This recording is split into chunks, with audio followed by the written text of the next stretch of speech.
The projectiles North Korea launched on Saturday are likely to have been short-range missiles. That's according to Seoul's defense ministry. It's a change from the early assessment, which was in line with that of Washington. Kwon Jang-ho starts us off with a correction that's raising a few eyebrows.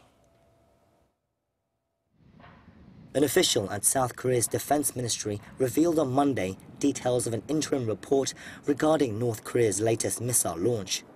After reviewing the data in conjunction with Washington, Seoul now believes the 3 projectiles that were fired on Saturday were most likely short-range ballistic missiles. This concurs with initial assessments made by the US Pacific Command on Saturday, which said the 3 missiles were SRBMs. However, the Defense Ministry's assessment contradicts an announcement by the top office, who said the missiles were thought to be 300mm artillery rockets. When asked why the Blue House had come to this contrary conclusion, the Defense Ministry official said that the early data, such as speed and height of the missiles, had pointed towards artillery rockets rather than ballistic missiles. Experts say the confusion can be understandable, but there are concerns towards how Seoul handled the matter, especially when it made an announcement that contradicted what its military partner, the US, was saying. It was assessed to be an artillery rocket because the height only reached 50 kilometers, but I think that was a mistake. North Korea have short-range ballistic missiles such as the KN-02, which has a very low trajectory. The top office should have taken this into account, but it was too quick to announce the conclusion.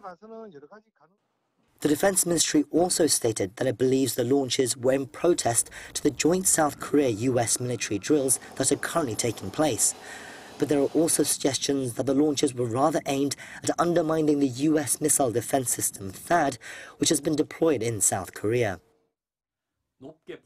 It's more difficult to catch a fast, low-flying ball than a ball tossed high up in the air, and the same applies for the anti-missile system. The THAAD system wouldn't be much use if a missile flew in at a low altitude.